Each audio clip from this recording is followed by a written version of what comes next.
बोललं ते खरं आहे. कारण ते तुम्ही तुमचे जर जुने जे रेकॉर्ड काढून पाहिले तर तुम्हाला दिसून येईल की पवार साहेबांच्या बाजूला माझी खुर्ची असेल. एवढंच नाही तर पवार साहेबांचं शेवटचं भाषण त्याच्या अगोदरचं माझं भाषण असायचं. ज्यावेळेला मी शिवसेनेचा नेता झालो महानगरपालिकेतला, तेव्हापासून शिवसेनेच्या सर्व निर्णय प्रक्रियेमध्ये माझा प्रमुख हिस्सा असायचा.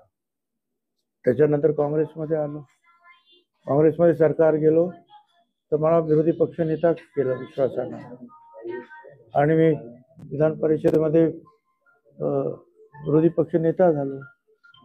CWC मेंबर होतो मी. आणि नंतर पवार साहेबांबरोबर काँग्रेसमधून जेव्हा वेगळं झालं त्यावेळेला सुद्धा पवार साहेबांनी विचारून सगळं केलं की आपण हे करूया. पहिलं जे वाटप जे झालं ते सुद्धा माझ्या बंगल्यातच झालं ना, एटेनच्या विरोधी पक्ष नेत्याच्या बंगल्यात.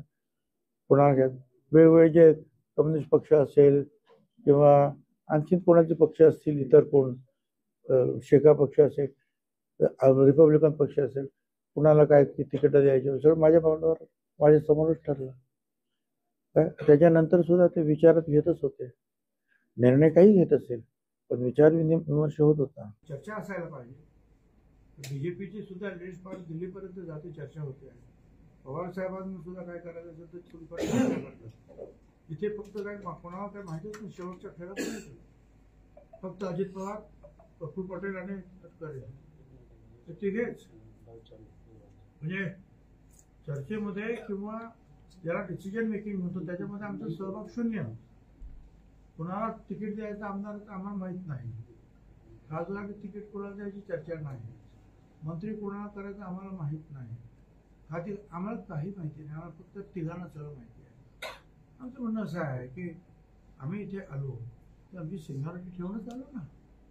याच्यापूर्वी शिवसेनेत असेल, काँग्रेसमध्ये असेल किंवा राष्ट्रवादी काँग्रेसमध्ये, अशा प्रकारे आम्हाला विश्वासात घेतलं जायचं, सांगितलं जायचं, समजून सांगायचं हे असं करतो, याला आम्ही सांगायचं बरोबर नाही, ठीक आहे. आमची सूचना कदाचित ते नाकारत असतील पण विश्वासात घेऊन चर्चा तर होत होती. इथे काही चर्चा वगैरे काही नाही. मुख्यमंत्री देवेंद्र फडणवीस देखील आपल्याला मंत्रिमंडळात घेण्यासाठी आग्रही होते. मला स्वतः जे आहे त्यांनी सुद्धा सांगितलं,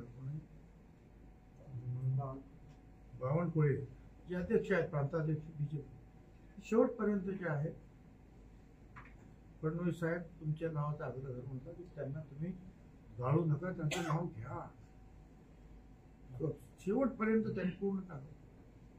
ठीक आहे. पण बीजेपीने बऱ्याचशा मंत्र्यांचं इतर पक्षात सांगितलं की यांचं घेऊ नका, आणि आपलं घेण्याचं सांगताना सुद्धा नाव वगळण्यात आलं. काय कारण असू शकतं ते? मला नाही, ते त्यांना विचारा. दादाचा वादा अडचणीचा ठरलाय आपल्याला. आता तो मला किती अडचणी ठरतोय आणि राज्यातील लोकांना इतर किती अडचणी ठरतो ते आता आज काय सांगणार.